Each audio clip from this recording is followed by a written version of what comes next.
कुत्ते की तरह पीटो, कोई कानूनी कार्रवाई नहीं होगी। सुन लीजिए, एफआईआर नहीं होगी, आप नाक रगड़ कर मर जाइए। जमानत होते वो जेल से निकलता है और सीधे उसी रेप पीड़िता के घर पहुंचकर उसके घर को दिन के उजाले में आग का हवाले कर देता है। और वो बच्ची जो सामूहिक रेप पीड़िता थी, उसने जो बच्ची को जन्म दिया था वो भी उसमें झुलस गई। ये कौन सा माफिया आया था, कहां से आया था? आप जालौन की उस लड़की जो 12th का एग्जाम देकर या बीए का एग्जाम देकर घर जा रही थी, उसको बीच सड़क पर कनपट्टी में गोली किसने मारा? अतीक का भूत था क्या? अशरफ का भूत था क्या? कौन था वो? सच पूछिए तो मुसलमानों की गर्मी तो निकाल दी। यूपी में टेम्परेचर चाहे 50 हो जाए मौसम का, लेकिन मुसलमानों के लिए तो योगी जी ने शिमला बना दिया। और मुसलमान यूपी का हिल भी नहीं सकता है, योगी जी का इतना प्रशासन टाइट है। और भारत के हिंदू यही चाहते भी हैं कि अब्दुल को टाइट रखा जाए, उसी पर वोट भी देते हैं। ये अलग बात है कि उनकी दुनिया उजड़ जाए, उससे कोई मतलब नहीं उनको। ये अलग बात है कि उनके नौजवान जो है वो दंगाई करते रह जाए, तलवार वितरण जो हो रहा है वही वसूलते रहें, मगर उनका एक ही मानना है कि मुसलमान का चूड़ी जो है ना वो टाइट हो जाना लेकिन चाहिए। योगी जी कहते हैं कि सबके लिए हमने ना टैक्स कर दिया, क्योंकि आप चाहते हैं कि अपने औलादों का हाथ कौन में कौन बंदूक रहे, सबके लिए? तमंचा रहे, कौन सबके ट्रैप लिए? रहे, अरे हाँ। तुर्की से हथियार मंगा मंगा के दिया जा रहा। हाँ। क्या वो रिपोर्टें अब तक सार्वजनिक हुई क्या?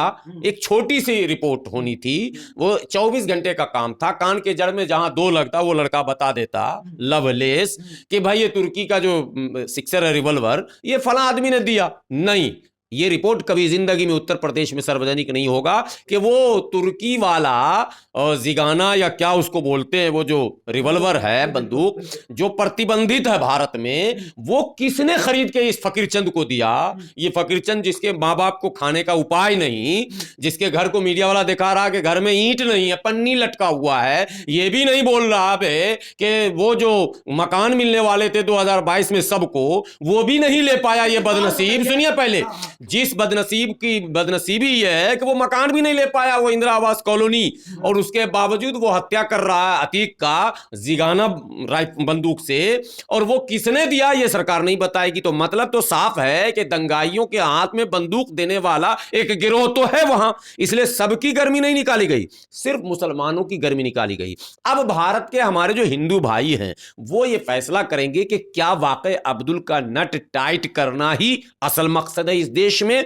अब्दुल का नट टाइट कर देने से पूरे मसाइल हल हो जाएंगे, रोजी के, रोटी के, पढ़ाई के, लिखाई के, दवाई के, कमाई के, घर के, मकान के, बिजली के, पानी के, ये जितने मसाइल हैं, जितनी समस्या है, क्या मुसलमानों का चूड़ी टाइट करने से हल हो जाएगा? तो कोई बात नहीं, आप वोट दीजिए। योगी जी शायराना अंदाज में क्या बताना चाह रहे हैं? नहीं, शायराना इस पे तो शायर भी अकल गुम हो जाएगा योगी की हरकत को देखकर। नो कर्फ्यू नो दंगा, यूपी में सब चंगा। यूपी में कहीं कुछ नहीं है चंगा, यूपी में घूम रहा है लफंगा, यूपी में बुरी तरह से हो रहा है दंगा, लेकिन मीडिया पूरी तरह से हो गई है नंगा, इसलिए मीडिया नहीं दिखा रही है। अभी लेटेस्ट 2-4 न्यूज है, कर्नाटक तक कहीं पहुंच जाए तो लोग समझें।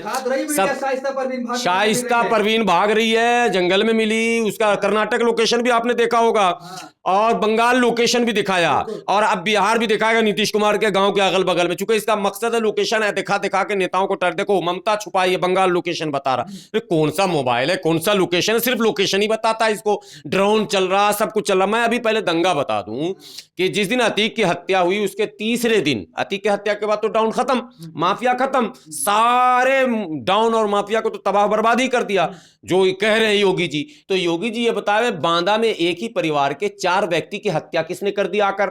जिन ने, भूत ने, शैतान ने। योगी जी ये बताएं कि उन्नाव में, जो कि पहले से बदनाम है कुलदीप सिंह सेंगर को लेकर, उसी उन्नाव में एक दलित नाबालिग बच्ची का जो सामूहिक रेप हुआ था, उस रेप के जुर्म में जो स्वर्ण जाति का व्यक्ति जेल में था उसकी जमानत हो गई। क्यों जमानत हुई? पहला सवाल। चलिए वो अदालती कार्रवाई है, जमानत हो गई। जमानत होते वो जेल से निकलता है और सीधे उसी रेप पीड़िता के घर पहुंचकर उसके घर को दिन के उजाले में आग का हवाले कर देता है। और वो बच्ची जो सामूहिक रेप पीड़िता थी, उसने जो बच्ची को जन्म दिया था वो भी उसमें झुलस गई। ये कौन सा माफिया आया था, कहां से आया था?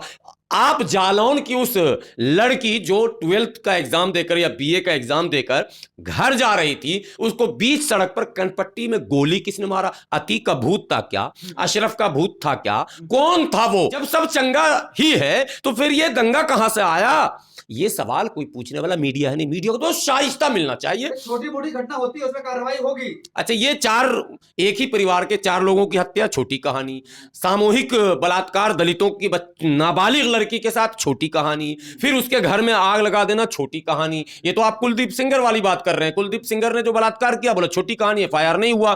फिर उसके बाप को ट्रक से कुचलवा दिया, एफआईआर नहीं हुआ। जब तक अदालत का इंटरफेयर नहीं हुआ, जब तक सीबीआई नहीं लगी, जब तक उसमें विपक्ष ने पूरा हंगामा खड़ा नहीं किया, तब तक तो एफआईआर भी नहीं हो रहा था। ये योगी जी क्यों नहीं कहते हैं बीजेपी पे नो एफआईआर, बीजेपी पे नो कमीशन, बीजेपी पे नो ऑब्जेक्शन, बीजेपी के कार्यकर्ताओं को पूरी तरह से मैंने फ्री कर दिया है, जहां चाहो दलितों और मुसलमानों को पीटो, कुत्ते की तरह पीटो, कोई कानूनी कार्रवाई नहीं होगी। सुन लीजिए, एफआईआर नहीं होगी, आप नाक रगड़ कर मर जाइए। चूंकि एफआईआर से डेटा जाता है नेशनल क्राइम रिकॉर्ड में, वो योगी जी देना नहीं चाहते। हालांकि उसके बावजूद भी नेशनल क्राइम रिकॉर्ड्स को अगर खंगालेंगे आप और उसके डेटा को देखेंगे तो वहां आज भी दिखाया जा रहा है कि वो लॉ एंड ऑर्डर मिस करने में भारत में नंबर 1 है। लेकिन कह रहे जो सीएम योगी जैसा हर स्टेट में बनना चाहिए सीएम। मैंने देश को तबाही करने का इरादा है लोगों का, तो तबाह करता बीजेपी नहीं, लोगों का। बीजेपी मत बोलिए, ये भारत के लोग कर रहे हैं, भारत के आम लोग ये मन बना रहे हैं कि अब्दुल को टाइट, नट टाइट।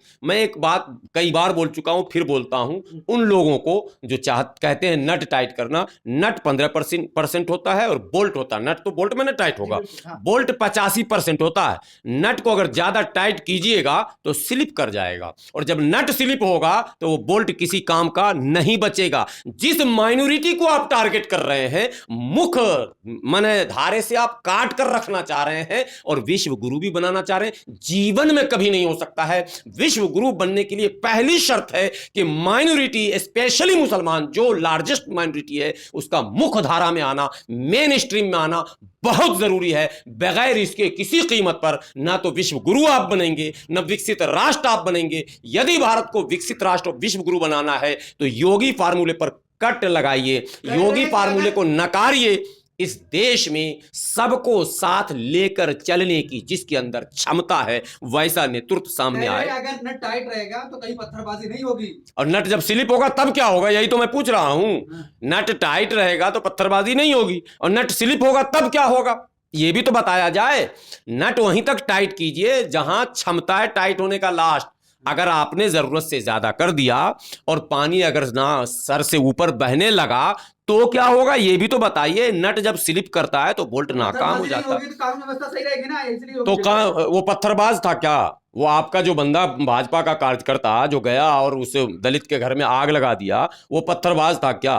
वो जो दलित लड़की, ओबीसी पिछड़े की लड़की थी, जो जालौन में जिस लड़की को कनपट्टी में गोली मार के मार दिया, वो ये पत्थरबाज आपका कथित तौर पर था जिसको आप पत्थरबाज कर रहे हो। पत्थरबाज तो इनके यहाँ बेलगाम घूम रहे हैं, जो हर मौके पर पत्थरबाजी कर रहे हैं। दरअसल सिर्फ और सिर्फ ये मैसेज इन्होंने देना शुरू किया है कि मुसलमान कुछ भी नहीं कर सकता। जवाब सवाल, योगी जी लगातार कर्नाटक भी जा रहे हैं और अपने कानून व्यवस्था की वहां बात कर रहे हैं, कह रहे हैं कि हमने माफियाओं को उधर ठिकाने लगा दिया है। अब चुनाव खत्म होने दीजिए, फिर देखेंगे कि कर्नाटक में योगी जी का कितना नाटक काम करेगा। क्या कर्नाटक के लोग इस नाटक को समझ रहे हैं या नहीं समझ रहे हैं, या फिर कर्नाटक के लोग इन लोगों के नाटक में ही फंस जाएंगे, ये परिणाम के बाद पता चलेगा। इंतजार कीजिए 10 दिनों का, 10, 12, 13 दिनों में सब मामला आ जाएगा सामने। 9-10 तारीख को गिनती है, पता चल जाएगा कि कर्नाटक में ये जितने नाटक कराए जा रहे हैं, मुस्लिम आरक्षण छीन लेंगे, बुक्का लिंगा को दे देंगे, ये पता नहीं, जैसे लगता है कोई माना मिठाई है या कोई चीज़ है, इधर से छीना उधर दिया। ये सब कुछ जो ड्रामे हो रहे हैं, ये आपको इंतजार करना पड़ेगा कि लोग वहाँ के जागरूक हैं या यूपी की तरह वहाँ भी मतदाता हैं जिनको धार्मिक नशा है। चाहे सब कुछ बर्बाद हो जाए मगर मुसलमान को हम पहले बर्बाद कर देंगे। इस चक्कर में मुसलमान तो बर्बाद हो ही रहा है, साथ में देश को भी लोग बर्बाद कर रहे हैं। इसलिए मैं तो जाते जाते फिर कर्नाटक के लोगों से अपील करूंगा, इस सारे नाटक पर नजर रखिए और सोच समझकर वोट डालिए। ऐसे लोगों को चुनिए जो सबको साथ में लेकर चल सके।